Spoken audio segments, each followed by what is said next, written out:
Hello guys, welcome back to my video guys. अहिले भने हामी बजार जाँदैछौँ। बजार भन्दा पनि आज मेरो बुढीको ड्युटी जोइन छ है, अनि स्कुल जाँदैछौँ। अनि हामी सबैजना गएर आज बुढीलाई जोइन गरेर राख्ने हो। अन्त बुढीलाई एक दुई शब्द बोल्नु भन्छु है त। म के भन्दो रहेछु हेरौँ है त। सँग छ यहाँ जनाया, बुनु बुनु यता भाइ। लु केही शब्द बोलिदिनु पर्यो हजुर, भन्नुहोस्। मन दुख्यो हौ, 1 वर्ष बादमा स्कुल जाँदा त। मन दुख्यो, नानी छोडेर जानु हो। के गर्छ अब, जानुपर्छ। ल सीएम सरलाई भनेर 2टा नानीको 2 वर्ष छुट्टी माग्दिउँ कि है बुनु। मम्मीलाई मन दुख्यो भन्दैछ त। गीत गाउँदैछ अन्त। लागेको छ आज सक्दो जाम हुने रहेछ है। अनि यहाँ छोरीले गीत गाएको छ है त गाइस। है बुनु ठुलो गाउँ त, ठुलो ताली बजाऊ, ताली। हालेलुया हालेलुया। बुनुले खोइ खोइ खोइ हालेलुया हालेलुया खोइ। यहाँ अगाडि नाना चाहिँ ऊ गीत गाउँदैछ। जाँदैछौँ गाइस आज चाहिँ हो। अनि आज चाहिँ प्रोग्राम पनि छ नि त। यो प्रोग्राम तपाईँलाई पनि थाहा भएकै कुरा हो होइन। प्रि क्रिसमस अस्तिदेखि मैले एड हालेको थिएँ। आजको प्रोग्राम हो। अनि यहीँ घाट पनि लाग्छ। अब उनीहरूलाई पुऱ्याएर है घर पुगेर म चाहिँ प्रोग्राम पनि झर्ने हो। जाँदैछु है त गाइस। यो चाहिँ सबै वाइट देख्दै गरेको फ्ल्याग चाहिँ आजको प्रोग्रामको लागि है। यो चाहिँ क्रस बनाएको रहेछ है फ्ल्यागमा। बुनु बुनु बुनु त बिचरा निन्द्रा लाग्यो। भाइ पनि आइपुग्यो।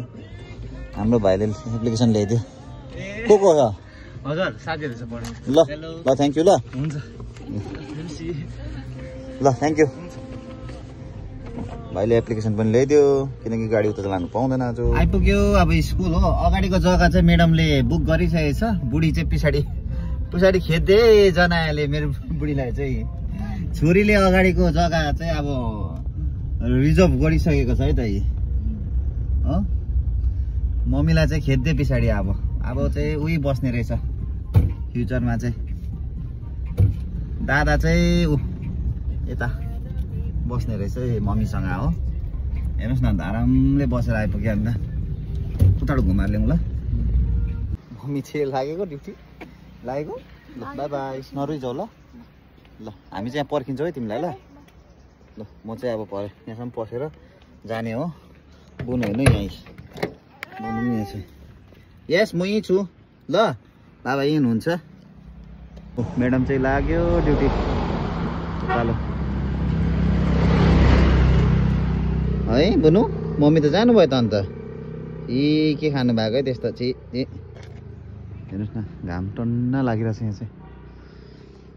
अहिले भने चाहिँ भाइलाई उता राखेर बहिनीलाई यहाँ लिएको। सुत्नु आँटे है बहिनी चाहिँ काखमा। हेर्नुहोस् न यहाँ, यहाँदेखि यहाँ ल्याउनु कम्ती साह्रो परेन नि हो मलाई। बुनु चाहिँ अब सुत्छ होला, निन्द्रा लागेछ।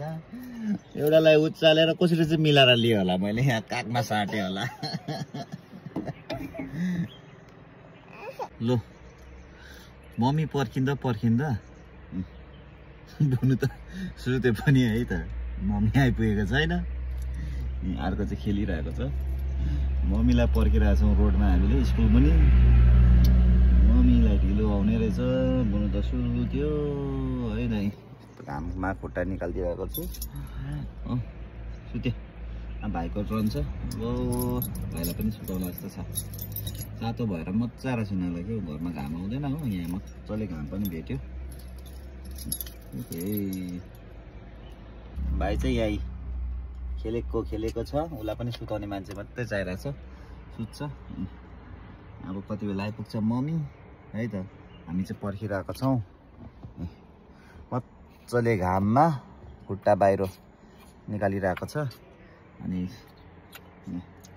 अर्कोलाई पनि अब सुताइदिन्छु। उसलाई चाहिँ अब सेकेन्ड सिटमा लगेर सुताइदिन्छु है त। अनि अर्कोलाई फेरि काखमा सुताउँछु।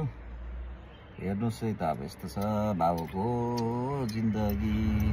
यो गुरुङ केटा चाहिँ नसुत्ने रहेछ है।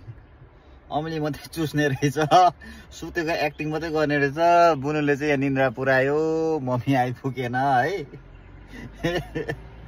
यस्तो छ गाइस, ल यस्तो चाहिँ मजाले घाममा सुत्नु पाएँ आज चाहिँ। तिमी चाहिँ अम्ली मात्रै चुस्ने एक्टिङ मात्रै रहेछ, सुत्ने एक्टिङ मात्रै गरेको रहेछ। उसले चाहिँ मलाई झुकाएको रहेछ।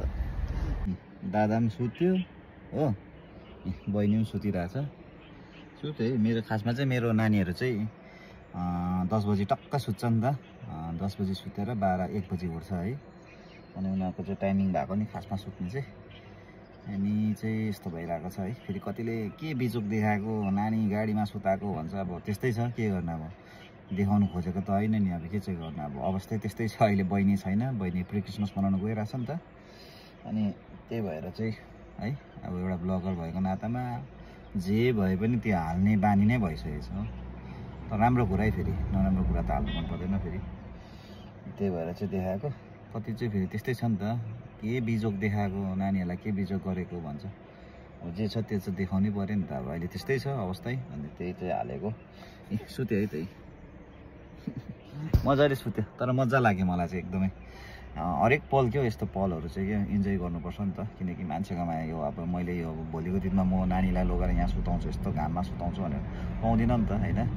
यो चाहिँ एकवटा पल चाहिँ अब सबै नेगेटिभ वेमा नलिएर चाहिँ पोजिटिभ वेमा लिएर होइन इन्जोय गर्नु पऱ्यो नि। यो हरेक पल चाहिँ अब बुढीलाई पर्खेको होइन, नानीहरू यसरी सुतेको मजा लागिरहेछ मलाई त। अझै उनीहरूलाई सबैभन्दा ठुलो कुरा चाहिँ मलाई के मजा लाग्यो भन्दा चाहिँ घाममा सुत्नु पाएँ कि यिनीहरू आज। सधैँ भने चिसो रुममा सुत्नु पाउँथ्यो, आज चाहिँ तातोमा। हेर्नुहोस् न, अन्नारै हेर्नुहोस् न कति तातो भएर पर एउटाको हेरिहाल्नु। सबैभन्दा खुसी चाहिँ मलाई त्यो लागिरहेछ है त गाइस। लु गाइस, अहिले चाहिँ हातमा कोही पनि छैन होइन, हेर्नु सक्नुहुन्छ। मतलब 2 जना सुताएँ मैले। यहाँ भाइ, यहाँ बहिनी सुतिरहेछ। यहाँ अघि सुतेको हो त, उठेको होला हौ। उठ्ने टाइम पनि भइसक्यो, भाइ त सुतिरहेछ है त। पर्खिरहेछौँ आज पनि।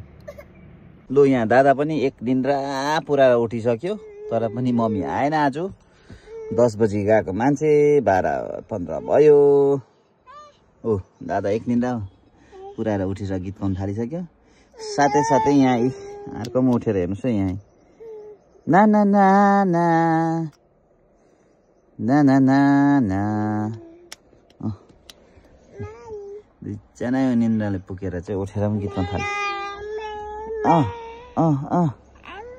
आशिषको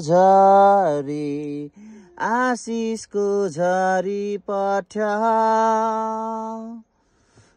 खोइ छिटो बोल्नु पनि। आशिषको झरी